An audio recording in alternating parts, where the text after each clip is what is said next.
Dormir junto quando a família é conservadora realmente é uma loucura. Imagina pra mim que eu ainda sou filha única. E com o bônus, os meus pais já não são pais novos, ou seja, a minha mãe foi me ter, ela tinha 35 anos já. Atualmente eu moro com meu namorado, que foi o meu primeiro namorado. Então, quando a gente começou a se conhecer e tal, eu já frequentava a casa dele, entretanto, ele não frequentava tanto a minha casa. Eu ia pra casa da minha sogra, né, e ele morava com os pais, e os pais dele são, assim, queridos, e pra ele sempre foi uma coisa muito normal. Tanto é que a minha sogra mesmo já me chamava, não, fica aí hoje, dorme aqui hoje com a gente. E dentro da casa do meu namorado, ele sempre teve muita liberdade, sabe? São pais que realmente são amigos, às vezes mais amigos do que pais realmente. O que sempre foi muito diferente da minha casa, 100% na verdade. Os meus pais sempre foram muito mais pais do que amigos, entenderam? Então teve um dia que eu falei com a minha mãe, olha, eu queria que ele viesse dormir aqui.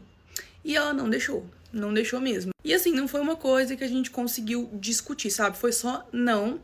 E obviamente eu não gostei. Geralmente eu nunca escutava um não. E quando eu escutava, eu não gostava. Só que depois que eu fiz 18 anos, gente, já estava muito independente financeiramente falando, sabe?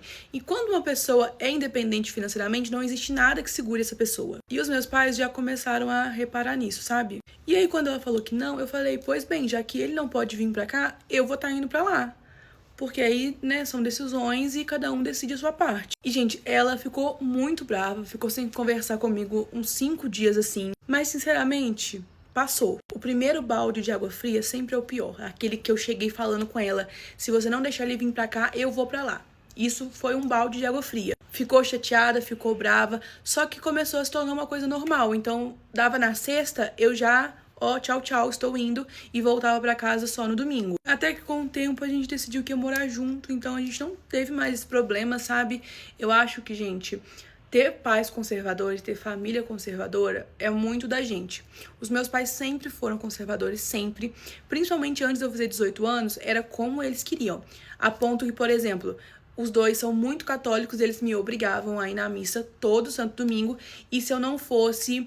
eles tiravam meu celular, eles desligavam o Wi-Fi, eu não podia sair mais. Então, em pequenas coisas, você vê que realmente existe aquilo, sabe? Mas depois que eu fiz 18 anos e eu tinha condição financeira de não depender deles, a ponto que eu não pedia mais nada, nem, sei lá, se eu queria comer pão, eu ia na padaria e comia pão. E não estou falando que são pais ruins, tá? São ótimos pais, mas como eu falei, foram criados daquela forma e, consequentemente, queriam me criar assim. E tudo foi questão de que chegou um dia que eu falei assim, olha, vocês são meus pais, só que eu sou individual, eu tenho a minha vida e eu quero fazer as minhas coisas.